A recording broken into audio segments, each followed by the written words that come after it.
Abramos, hermanos, la palabra del Señor en el Evangelio de Juan. Busquemos el capítulo número 5.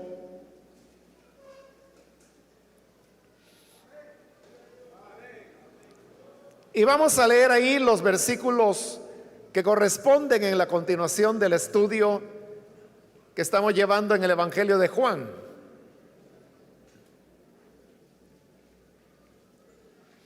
Dice la palabra de Dios en el Evangelio de Juan, capítulo 5, versículo número 16 en adelante. Precisamente por esto, los judíos perseguían a Jesús, pues hacía tales cosas en sábado. Pero Jesús les respondía: mi Padre aún hoy está trabajando y yo también trabajo. Así que los judíos redoblaban sus esfuerzos para matarlo, pues no solo quebrantaba el sábado, sino que incluso llamaba a Dios su propio Padre, con lo que él mismo se hacía igual a Dios. Hasta ahí vamos a dejar la lectura. Pueden tomar sus asientos, por favor.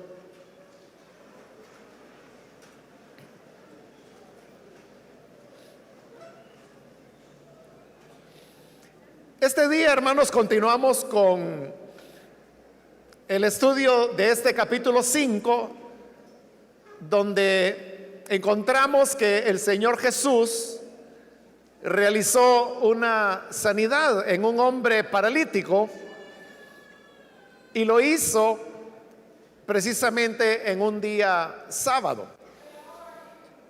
A partir, hermanos, de este capítulo 5 hasta el 10 del Evangelio, estamos iniciando una nueva sección. El Evangelio de Juan se divide en varias partes. La primera parte es la introducción, que es el capítulo número 1. La segunda parte es lo que nosotros llamamos el ciclo de Caná, que vimos que iba desde el capítulo 2 hasta el capítulo 4, y explicamos por qué se le llama así. A partir de acá, del capítulo 5, iniciamos una nueva, que sería la tercera parte, y que va a terminar hasta el capítulo 10. En esta tercera parte, la marca distintiva es que el Señor se presenta siempre relacionado con alguna de las fiestas o fechas importantes en el calendario religioso judío. Por ejemplo, acá lo estamos viendo Jesús en relación al sábado. Luego lo vamos a ver Jesús en relación a la Pascua. Luego lo vamos a ver Jesús en relación a la fiesta de los tabernáculos. Y la sección terminará con Jesús y la fiesta de la dedicación, ya en el capítulo 10. Cada una de estas relaciones las vamos a ir viendo poco a poco. En este momento estamos en el tema de la relación de Jesús con el día sábado. El propósito del Evangelio de Juan es demostrar que el Señor Jesús era el cumplimiento y al mismo tiempo más que la misma ceremonia. Por ejemplo, acá estamos hablando del día sábado. El propósito del Evangelio de Juan es presentar a Jesús como alguien más importante que el día sábado. Pero no solamente más importante, sino también que es mucho más que lo que el sábado pueda representar. Y esa es la razón por la cual, como el Señor acá acaba de decirlo y lo leímos, Él trabajaba. Pues Él no niega que trabajaba en día sábado, que era el día cuando no se debía trabajar. Pero Él tiene una razón poderosa, y es la que vamos a ver en estos versículos que hoy hemos leído. Entonces, recordemos lo que está pasando. En día sábado Jesús sanó a un paralítico. Y no solamente lo sanó, sino que le dijo que cargara con su camilla. Y cargar la camilla era una de las acciones que de manera muy específica en las enseñanzas de los rabinos estaba catalogado como algo que no debía hacerse en día sábado. Pero es lo que Jesús le dijo que hiciera. Y por eso es que cuando los judíos ven al que había sido paralítico cargando su camilla, entonces es lo que le dicen: es sábado, no te es permitido cargar tu camilla. Y él dice: es que yo estoy haciendo lo que me dijeron, el que me sanó me dijo que cargara mi camilla. Entonces le preguntan: ¿quién fue el que te sanó? Y el hombre no sabía. Posteriormente Jesús lo encuentra en el templo, y cuando el hombre se da cuenta que quien lo había sanado es Jesús, entonces va, como explicamos en la última oportunidad, no con mala intención, sino que en su ingenuidad él va y le dice a los judíos que quien le había sanado era Jesús. Así es como llegamos hoy al versículo 16, donde dice: precisamente por esto, o sea, porque el Señor había sanado en un día sábado, los judíos perseguían a Jesús. Aquí hay un par de cosas que hay que mencionar antes de continuar avanzando. Y es que acá usted puede notar por primera vez que el Evangelio de Juan coloca como los adversarios de Jesús a los judíos, pero lo menciona así, de una manera general: los judíos. A diferencia de los otros evangelios que hablaban que los adversarios de Jesús eran los fariseos, los escribas, los doctores de la ley, los ancianos, los sacerdotes. Pero en el caso de Juan no es así, sino que Juan presenta a los judíos en sí como adversarios del Señor Jesús. Y lo hace así porque acabo de decirle que el propósito, el Evangelio de Juan tiene varios propósitos. Ya vimos uno importante, que era el tema de Juan el Bautista, muy tratado, sobre todo en los primeros capítulos. Pero hoy es el tema de que Jesús es más que las fiestas judías. Y eso era como decir que Jesús era más que el mismo judaísmo, es decir, la religión de ellos. Pero ante este exaltamiento de Jesús, los judíos lo que muestran es una oposición hacia él, porque era la religión de ellos. Y esto no era solamente de los fariseos, de los saduceos, de los grupos que se mencionan en los otros evangelios, sino que era la identidad misma de Israel, que aquí son llamados judíos. Ese es el primer comentario. El segundo comentario es que también este versículo 16 es la primera vez en este evangelio cuando se habla ya de una actitud hostil hacia Jesús.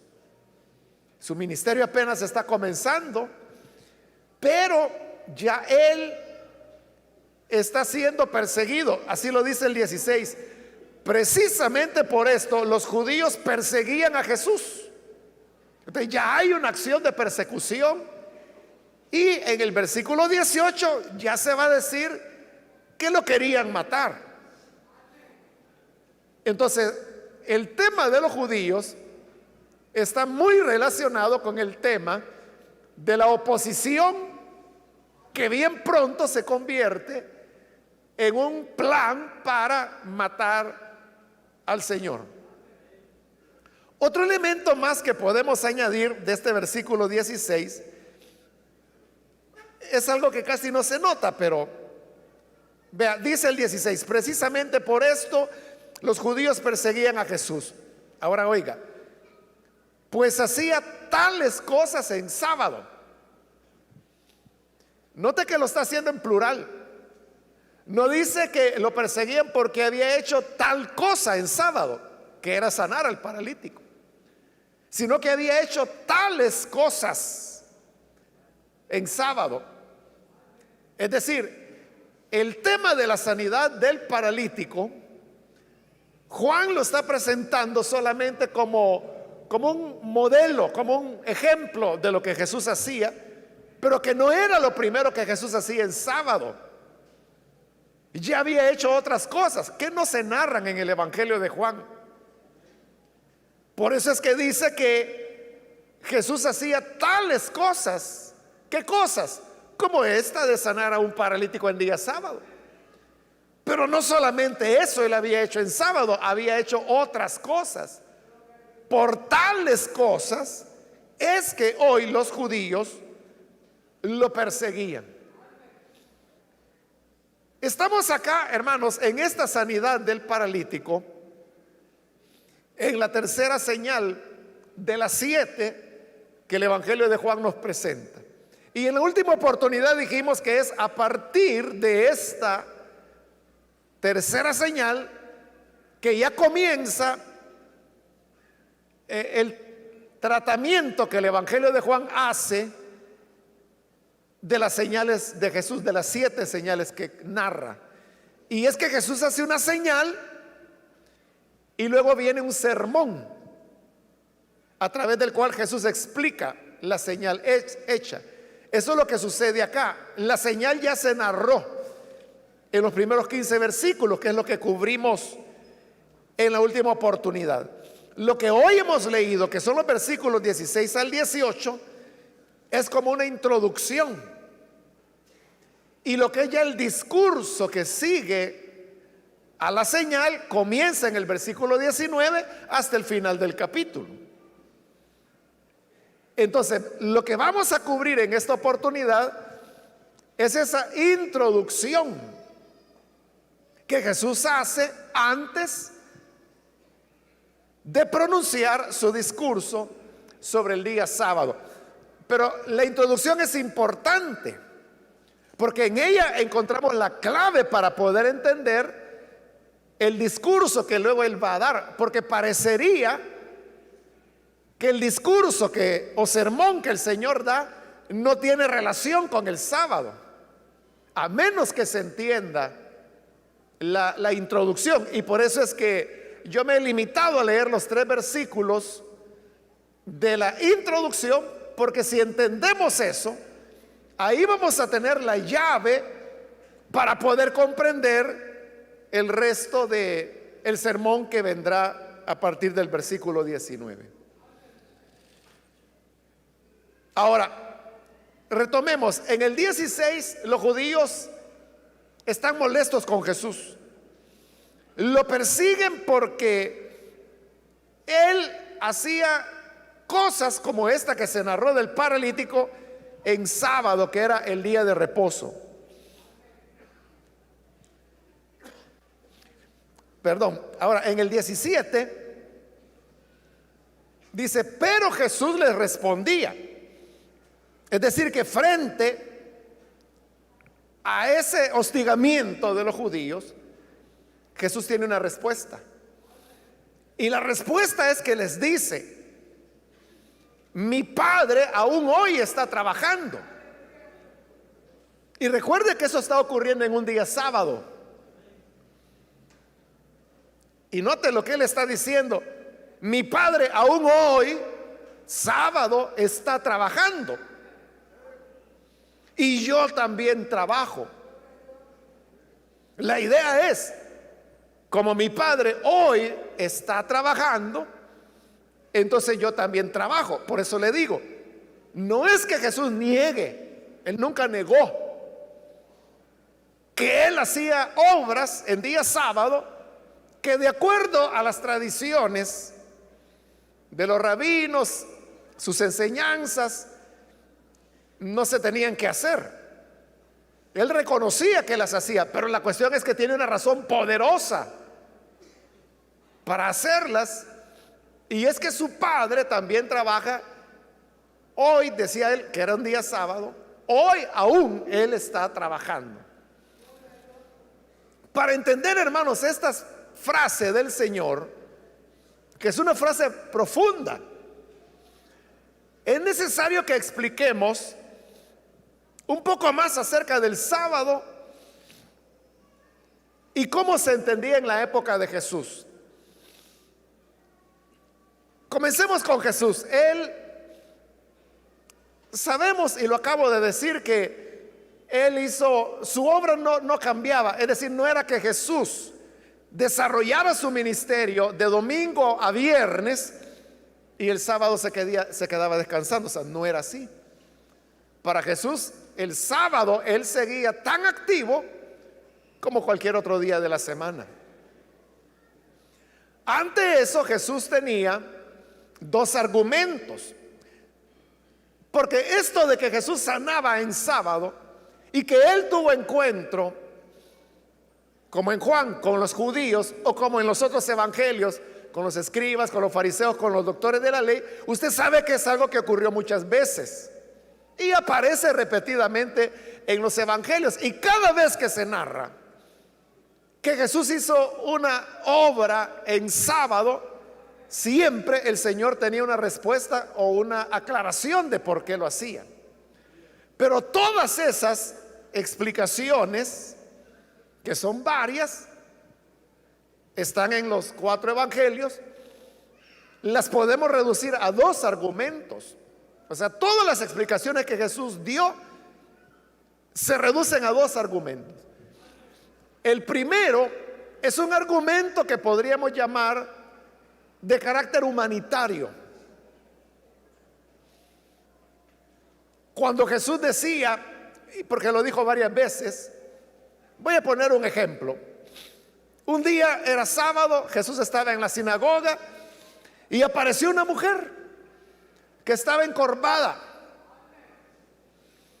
Otra vez, las autoridades judías estaban pendientes para ver qué iba a hacer Jesús con la mujer, si la sanaba o no en día sábado. Y vino Jesús y la sanó. Y la mujer que había estado encorvada pudo ponerse erguida y caminar recto, como decimos nosotros, después de que no lo había podido hacer quizás por muchos años. Entonces todos comenzaron a criticarle, las autoridades, y comenzaron a decir: este hombre no es de Dios, porque no respeta el día sábado. En esa ocasión Jesús les dijo: hipócritas, ¿quién de ustedes en día sábado no desata su burro para llevarlo a beber? Entonces, si ustedes desatan a sus burros, ¿por qué yo no iba a desatar a esta hija de Abraham, a quien Satanás tenía atada? ¿Cuál es la diferencia? Bueno, la diferencia es que ellos desataban a los burros, Jesús a las personas, pero ambos están desatando. Ellos desataban a sus burros para llevarlos a beber y con eso no quebrantaban el sábado, porque no estaba en la lista de obras que no se pudieran hacer en sábado. Pero Jesús ha desatado a una mujer, o como él la llamó, una hija de Abraham. Hoy nosotros diríamos una hija de Dios. Ese es el argumento de la humanidad. Es un argumento humanitario, que si se tiene compasión de los animales en día sábado, ¿por qué no se va a tener compasión de las personas? Ese es el argumento humanitario, que tiene diferentes maneras de expresarse. Bueno, de hecho ese fue el enfoque que yo hice. De hecho, la enseñanza última que tuvimos, así se llamaba: la inhumanidad de la religión. Es decir, la dureza del ser humano ante lo que es la auténtica obra de Dios, porque le da prioridad a la religión sobre la persona humana. Yo utilicé el argumento humanitario, pero Jesús también tuvo otro argumento. Este ya es un poco más complejo. El que acabo de decir, el humanitario, creo que todos lo entendemos, ¿no? ¿Cuál es el sentido? El otro es teológico y por eso cuesta ya un poquito más. En una ocasión que otra vez estaban criticando a Jesús porque trabajaba en día sábado, Jesús dijo: ¿acaso no saben ustedes que los sacerdotes en el templo también trabajan en día sábado y son sin culpa? Voy a explicar hasta ahí porque Jesús sigue hablando, pero para que lo podamos entender. ¿A qué se refería Jesús cuando dijo que los sacerdotes trabajaban incluso en día sábado? Porque había varios elementos, varias responsabilidades que los sacerdotes debían cumplir indistintamente. Si eras lunes, si era jueves, si era sábado, igual tenían que hacerlo. Un elemento de eso que no podía faltar era los sacrificios. Habían dos sacrificios de ley: el sacrificio matutino que se ofrecía por la mañana y luego el sacrificio vespertino que se ofrecía al caer el sol. Es decir, un sacrificio era cuando el sol salía, el otro sacrificio era cuando el sol se ocultaba. Aparte de eso, se daban los otros sacrificios que la gente podía llevar. Aduzcamos que en día sábado las personas no llevaban sacrificios al templo porque era el día de reposo, pero los sacerdotes tenían que ofrecer el sacrificio matutino y vespertino, y eso era trabajar. Ese es un elemento. Otro elemento, que es el que Jesús mencionó en otra oportunidad, fue el tema de la circuncisión. La ley establecía que todo niño varón tenía que ser circuncidado al 8º día de nacimiento. Y los niños nacen todos los días. Todos los días nacían varones, pero la ley decía que debían ser circuncidados al 8º día. Es decir, que los niños que habían nacido el sábado anterior tenían que ser circuncidados el siguiente sábado, que era cuando se cumplían los 8 días. Y no lo podían adelantar a lo que nosotros llamamos viernes, porque eran 7 días, no eran los 8 que decía la ley. No lo podían dejar para lo que nosotros llamamos domingo, y que para Israel era el primer día de la semana, porque ya iba a ser el día 9. Entonces significa que los sacerdotes en sábado trabajaban circuncidando a los niños que ese día cumplían su 8º día de nacidos. Entonces vea, los sacerdotes que ministraban en el templo no descansaban en sábado, seguían trabajando. Entonces, Jesús dijo: ¿acaso no saben que los sacerdotes trabajan en el templo en el día sábado y que son sin culpa? Podían decir los religiosos: sí, pero son labores sagradas, ellos están dentro del templo. Y como recuerde que el concepto que ellos tenían era que todo lo que tocaba el templo quedaba purificado. Si algún objeto entraba en contacto con algo sagrado, ese objeto adquiría el carácter de sagrado también. Por lo tanto, ellos decían: como los sacerdotes están dentro del templo, están como en una dimensión diferente que hace que el trabajo que ellos realizan sea, es cierto, es trabajo y es en día sábado, pero es un trabajo que está dentro del templo. Por eso es que el argumento de Jesús no terminaba ahí, sino que Jesús decía, y por eso yo me detuve ahí para entender hasta ese punto, pero hoy vamos con el siguiente. Y es que Jesús decía: ¿acaso no saben que los sacerdotes trabajan en día sábado y que son sin culpa?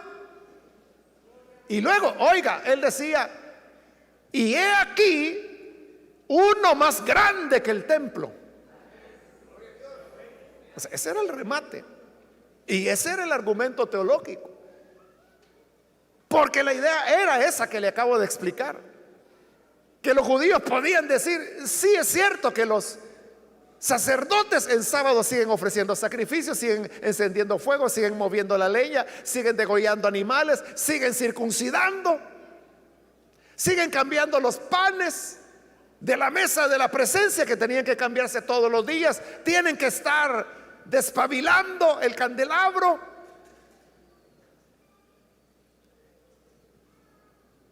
O sea, era trabajo, pero es dentro del templo. Sí, dijo Jesús, pero aquí hay alguien más grande que el templo. Se estaba refiriendo a él. El argumento teológico es, pero este argumento es tremendo, porque vean lo que Jesús está diciendo. Aquí hay alguien más grande que el templo. Y eso para un judío era una bomba, hermano.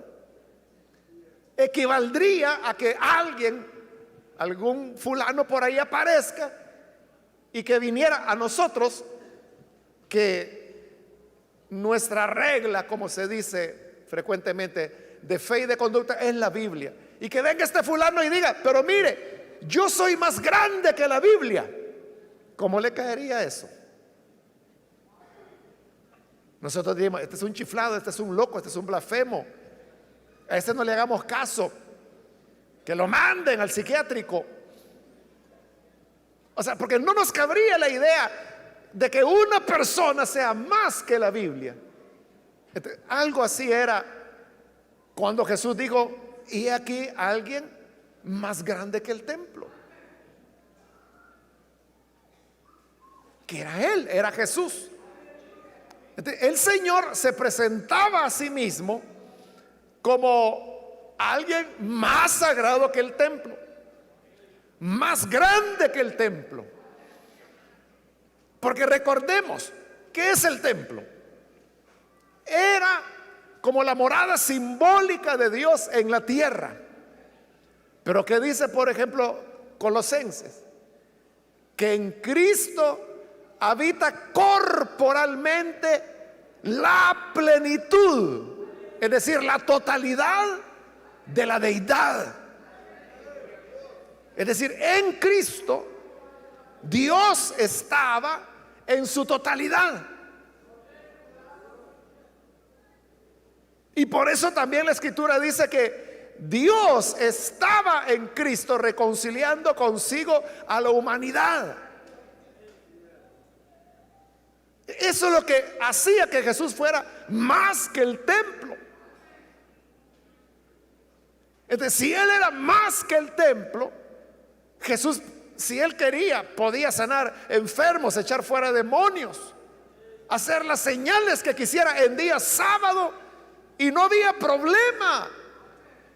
Porque si no había problema con que los sacerdotes trabajaran en sábado dentro del templo, mucho menos había problema porque Jesús trabajara, porque Él es más grande que el templo. ¿Entienden? Es un argumento teológico, que esas dos razones son las que Jesús usó. En todos los casos que usted encuentre en los evangelios, verá que siempre es una o la otra. Este otro argumento, que Jesús es mayor que el templo, como le dije, es un argumento teológico, y por eso cuesta un poco más entenderlo, porque es una cuestión de concepciones. En el tema humanitario, no, uno fácil entiende, ¿verdad?, que es más valiosa la vida de una persona que la de un burro. Y no tenemos problema en entender eso. Y que es inhumano que la mujer siguiera encorvada solo porque es día sábado. Pero no dejaban al burro aguantándose solo porque era sábado. Eso es más fácil de entender. Pero esto, que es teológico, tiene una dimensión diferente. Entonces, Jesús es el templo porque en Él mora la plenitud de la deidad. Y por eso es que cuando Jesús hablaba de sí mismo, muchas veces hablaba refiriéndose no a su cuerpo, sino que a su templo.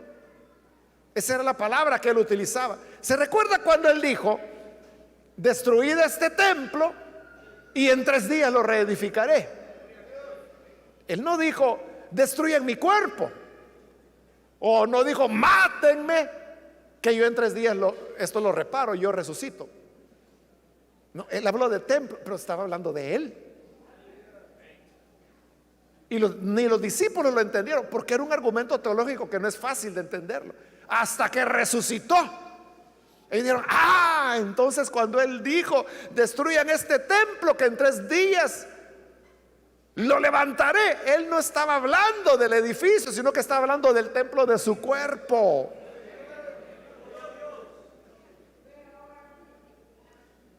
Los judíos dijeron: si este templo décadas lleva siendo reconstruido o construido y no ha sido terminado, y este en 3 días dice que lo va a levantar. Pero Jesús no estaba hablando del edificio. Este argumento de la superioridad de Jesús, en ese caso sobre el templo, es lo que hoy aquí él lo utiliza cuando dice: mi Padre aún hoy está trabajando y yo también trabajo. Pero le voy a explicar el sentido de la frase. Había una discusión entre los rabinos, que eran los maestros que enseñaban dentro del judaísmo, acerca de si Dios descansaba en el día sábado o no. A nosotros nos puede parecer un planteamiento tonto, ¿no? Pero para ellos, que el sábado era la vida, se preguntaban muy seriamente: ¿y Dios descansa en el sábado? Algunos se basaban en Génesis, cuando se habla de los 6 días de la creación, y que luego en el día séptimo, que después se llamó sábado, dice que Dios descansó. Entonces, ellos se iban a ese pasaje de la Biblia y se preguntaban: cuando Génesis dice que Dios descansó, ¿de verdad Dios descansó o no descansó? Y a la conclusión que llegaban los rabinos era que Dios no había descansado, porque ellos decían: si Dios es el que sostiene el universo, quien lo creó, quien le da el funcionamiento, si Dios hubiese descansado, el universo hubiera colapsado, la creación hubiera sucumbido. Y ahí le estoy hablando del Antiguo Testamento. En el Nuevo Testamento es más claro, porque dice que todas las cosas, refiriéndose a la creación, subsisten gracias a su poder. Es decir, las estrellas están en su lugar, los ríos corren, las montañas no se mueven, los lagos permanecen en su lugar, el mar respeta el límite que Dios le ha dado, pero es porque Dios sostiene eso cada día con su poder. Si Dios descansara, entonces todo colapsaría. De ahí los rabinos continuaron preguntándose: bueno, entonces si Dios no descansó en el 7º día después de la creación, que le dice Génesis, entonces Dios descansa los sábados. E igual, la conclusión a la que llevan era que no era posible que Dios descansara.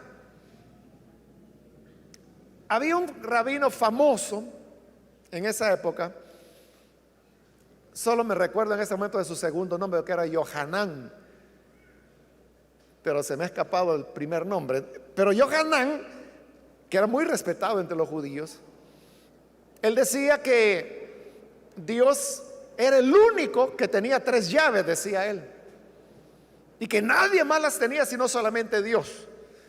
Entonces Yohanan decía: Dios es el que tiene la llave del nacimiento, la llave de la lluvia y la llave de la resurrección. Nadie puede hacer que un niño nazca sino solo Dios. Nadie puede enviar la lluvia sino solo Dios. Y nadie puede resucitar sino solamente Dios. Aunque en el Antiguo Testamento usted sabe que los casos de resurrección se reducen a dos. Pero llovía en sábado y nacían los niños en sábado. O sea, no era que los alumbramientos se suspendieran porque era sábado. Ah, como mañana es sábado, no va a llover. O sea, a la lluvia no le importaba si era miércoles o si era sábado, igual caía. Igual el bebé cuando iba a nacer no preguntaba, ¿hoy es sábado? Sí, pues mañana nazco mamá. Nacen en día sábado los niños. Pero entonces vea, en base a la enseñanza rabínica, ¿quién es el que hace llover? Era Dios. Y como llueve los sábados, entonces significa que Dios trabaja. ¿Quién es el que produce el nacimiento? Dios. ¿Y nacen niños en sábado? Sí, entonces Dios está trabajando. Así, por esos razonamientos y enseñanzas, es que ellos sabían que Dios trabajaba, que en sábado era su pueblo el que debía descansar, pero Dios no descansaba. De eso es que Jesús está hablando cuando dice, mi Padre aún hoy está trabajando. Y no había judío que le dijera no, por los argumentos teológicos que le he mencionado. Entonces cuando él dice, mi Padre aún hoy, sábado, está trabajando, hasta ahí no hay problema. El problema es cuando el Señor viene y dice, y yo también trabajo. Ahí hay un doble problema. El primer problema es que Jesús no dijo, Dios aún hoy está trabajando. Él no dijo así. Él dijo, mi Padre aún hoy está trabajando. Entonces, ¿a quién yo le llamo Padre? A la persona que me engendró. O hay personas que le llaman Padre, quizás no a su padre biológico, pero sí a alguien que lo crió. Padres de crianza, como le llamamos. Pero en una manera u otra, aunque entre los judíos padre era el biológico, ¿no? Jesús está diciendo que él es hijo de Dios. Y eso viene a ser rematado cuando dice, y yo también trabajo. O sea, si mi Padre no puede dejar de trabajar, porque si deja de trabajar el mundo colapsa, porque si deja de trabajar no hay lluvia en sábado, porque si deja de trabajar no nacerían los niños en sábado. Entonces, como mi Padre trabaja, yo trabajo. Entonces, al decir yo trabajo, Jesús está siendo igual a Dios, se está poniendo en la categoría de Dios. Entonces, si alguien, digamos un religioso, que lo sabía mucho, decía, es que vean, el sábado es sagrado, todo el mundo tiene que respetarlo, nadie debe trabajar en sábado. Y alguien decía, mire, pero Dios trabaja. Ah, sí, pero Él es Dios. Él es un ser supremo, santo. No lo vamos a cuestionar. Si Él quiere trabajar en sábado, que lo haga. Y necesitamos que trabaje en sábado, para que en sábado haya lluvia, para que en sábado nazcan niños, para que el universo no colapse en los sábados. Entonces, cuando Jesús dice, como mi Padre trabajo, yo trabajo. Entonces, ¿qué es lo que Él está diciendo? Es que yo soy de ese nivel. Y es que si mi Padre puede trabajar porque es santo, entonces yo trabajo porque soy santo. Y si Él puede trabajar en sábado y no hay problema porque Él es supremo, yo soy supremo porque Él es mi Padre. Y si Él trabaja, yo trabajo. ¿Entiende el argumento? O sea, es tremendo lo que Jesús está diciendo. Por ponerle una ilustración, ponga que hay un hombre que es médico, digamos, y tiene un hijo, y el hijo estudia medicina y se hace médico también. Bueno, lo voy a cambiar mejor, olvídese. Conozco un hermano, él es ingeniero estructurista, que, bueno, fue el hermano que nos diseñó el edificio, bueno, uno de los edificios de la iglesia Elín que tenemos en Santa Ana. Eso fue hace años. Y él tuvo la fama de ser el mejor ingeniero estructurista que había en el país. Yo no lo sabía, pero como era hermano y me dijeron, mire, él es cristiano y él entiende. Entonces yo ingenuamente fui donde él y le dije, hermano, queremos construir. Y él muy amable, y me recuerdo que nos cobró así con facilidades de pago. O sea, la cosa es cuando me entregó ya los planos. Y era la época que había que ir al DUA, que hoy ya no existe, ¿verdad? Ya ni me acuerdo qué significaba DUA. Pero entonces ahí era donde uno presentaba los planos para aprobación. Y yo fui al DUA. Y como había que ir a la localidad donde se iba a construir, era en Santa Ana, yo fui al DUA en Santa Ana. Y entonces ahí estaban los ingenieros y yo les dije, mire, vengo, traigo estos planos para que me los autoricen y poder construir. Ah, bueno, vamos a ver, enséñemelo, me dijo. Y extendieron los planos, y cuando leyeron el nombre, el maestro. Así dijeron en el DUA, cuando vieron el nombre del hermano. El maestro, me dijo. Sí, me dice, ¿cómo no? Déjelo acá. Y rápido lo aprobaron. O sea, porque sabían que era un hermano, como le digo, el mejor ingeniero estructurista del país. Hoy que nosotros estamos con este proyecto, obviamente no lo busqué de nuevo, y le dije, hermano, tenemos este proyecto, y le comencé a hablar de lo que teníamos planeado. Y él me dijo, qué bueno, me dijo, él me recibió en su oficina y todo. Fíjese, me dice que yo vine porque usted me dijo que venía y que quería platicar conmigo, pero la verdad es que yo ya me jubilé, me dice, y yo ya no ejerzo, pero lo está haciendo mi hijo. Y me lo presentó, un muchacho joven. Entonces yo algo así, pues, pero y no pudiera ser una excepción, aunque sea su último trabajo ya en su vida. Y él me dijo, es que mire, con mi hijo es como que si fuera conmigo, me dijo. Él lo va a hacer muy bien. Y lo hizo. Bueno, fue un trabajo de la dimensión que va a ser, ¿no?, la obra que estamos haciendo. Y hubo un momento, hermano, en que por ciertas circunstancias que se dieron, otros ingenieros cuestionaban el trabajo que había hecho el hijo, o sea, el ingeniero estructurista, hijo del maestro, ¿no? Entonces, yo tenía plena confianza en él, ¿no? Porque su papá daba fe de que él, es que trabajé con él, es como que si fuera yo, me dijo, somos iguales. Entonces, por esa, a mí me dio pena, pero le dije, mire, estos ingenieros quieren hacer algunas preguntas, y él fue, muy amablemente. Y le comenzaron a cuestionar ciertas cosas. Pero él es un hombre que conoce tanto, hermano, los dejó en ridículo. Yo no entendí nada porque eran cuestiones puramente técnicas. Sí. Y le decía, mire, ¿y usted no considera que este cálculo aquí se ha excedido?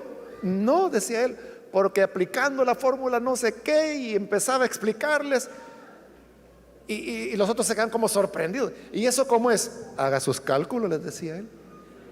Yo ya hice los míos y yo doy fe de los míos. Si usted no los ha hecho, hágalo. Bueno, quedaron avergonzados totalmente.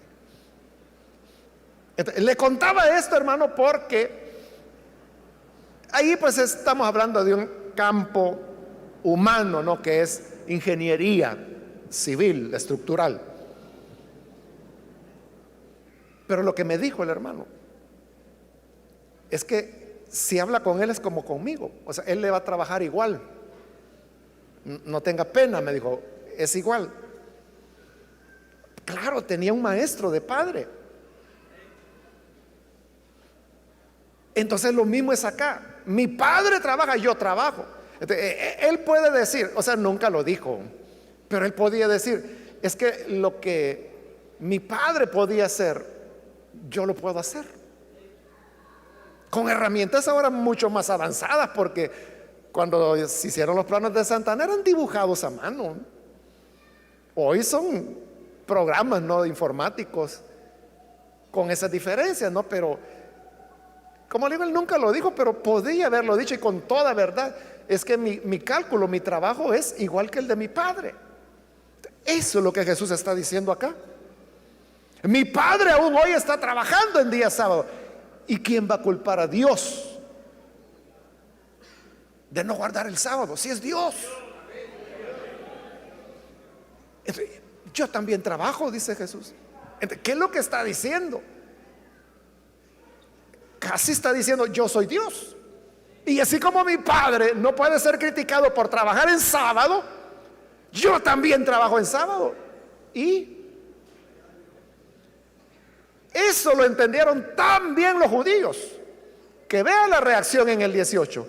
Así que los judíos redoblaban sus esfuerzos para matarlo, pues no solo quebrantaba el sábado, sino que incluso llamaba a Dios su propio Padre, con lo que él mismo se hacía igual a Dios. Por eso le digo, la frase del Señor es una frase sola, una sola frase, pero era bomba atómica lo que estaba diciendo el Señor. Era profundísimo.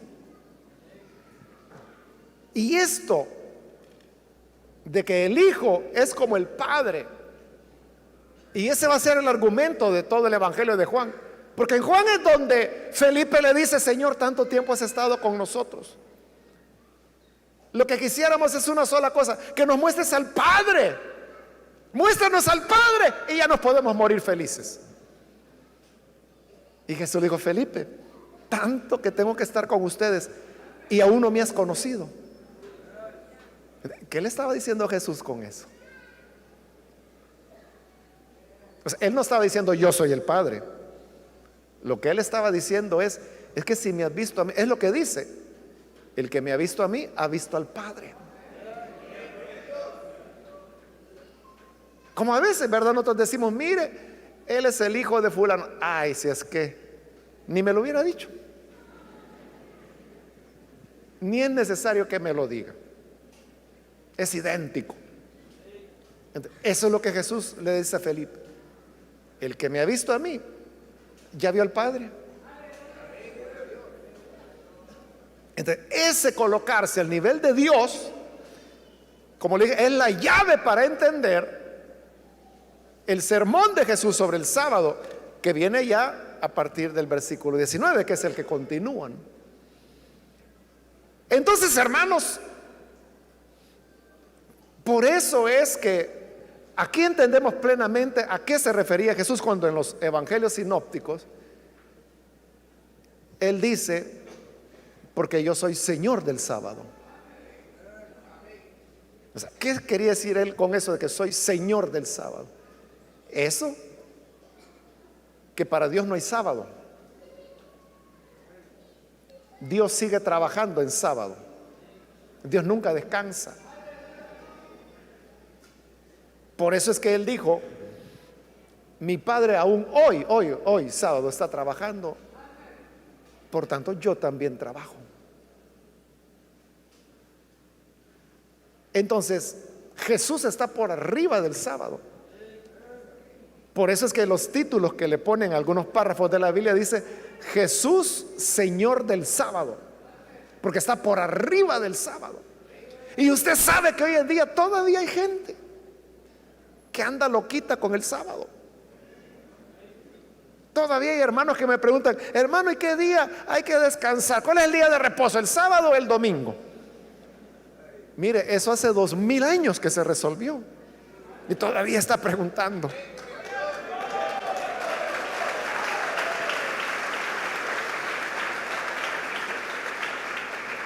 Aquí tiene la respuesta.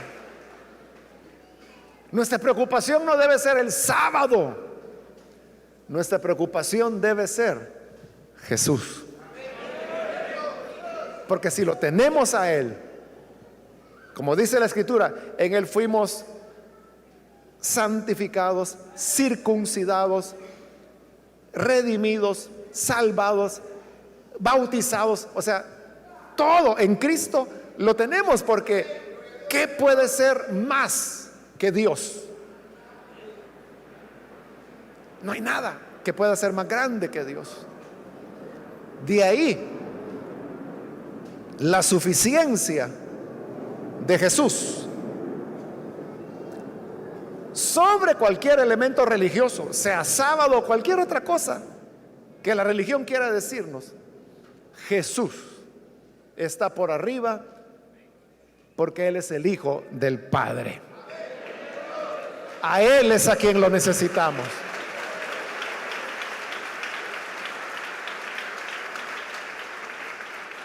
Vamos a orar, cerremos nuestros ojos. Y quiero hacer una invitación para las personas que todavía no han recibido al Señor Jesús. Pero si usted ahora ha escuchado la palabra del Señor y necesita venir para creer en el buen Salvador, yo quiero invitarle para que aproveche el día de hoy para rendir su vida al buen Salvador. ¿Hay alguna persona que necesita venir y creer en el Hijo de Dios? Le voy a invitar, donde está, por favor, póngase en pie en señal que usted desea entregarse a Jesús. En Jesús estamos completos.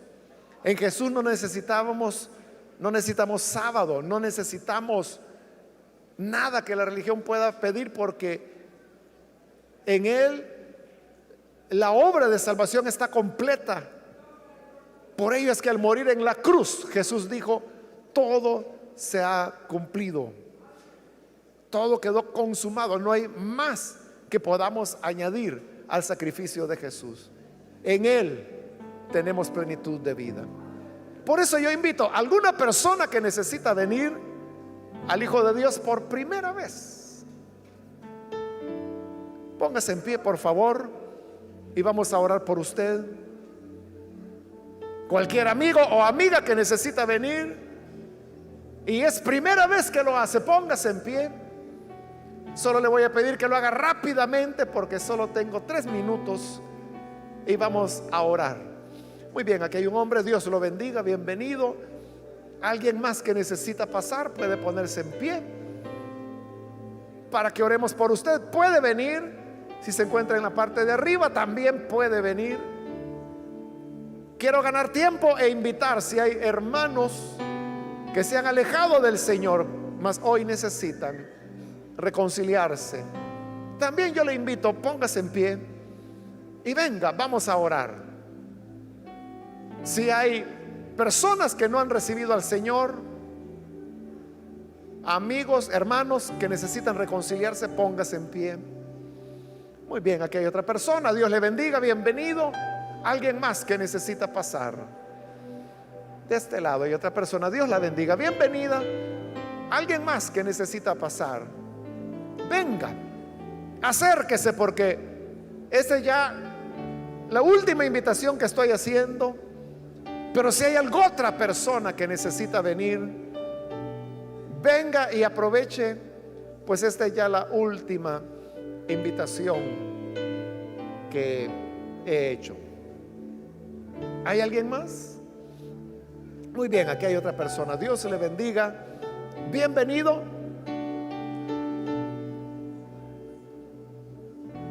Termino el llamado. ¿No hay nadie más?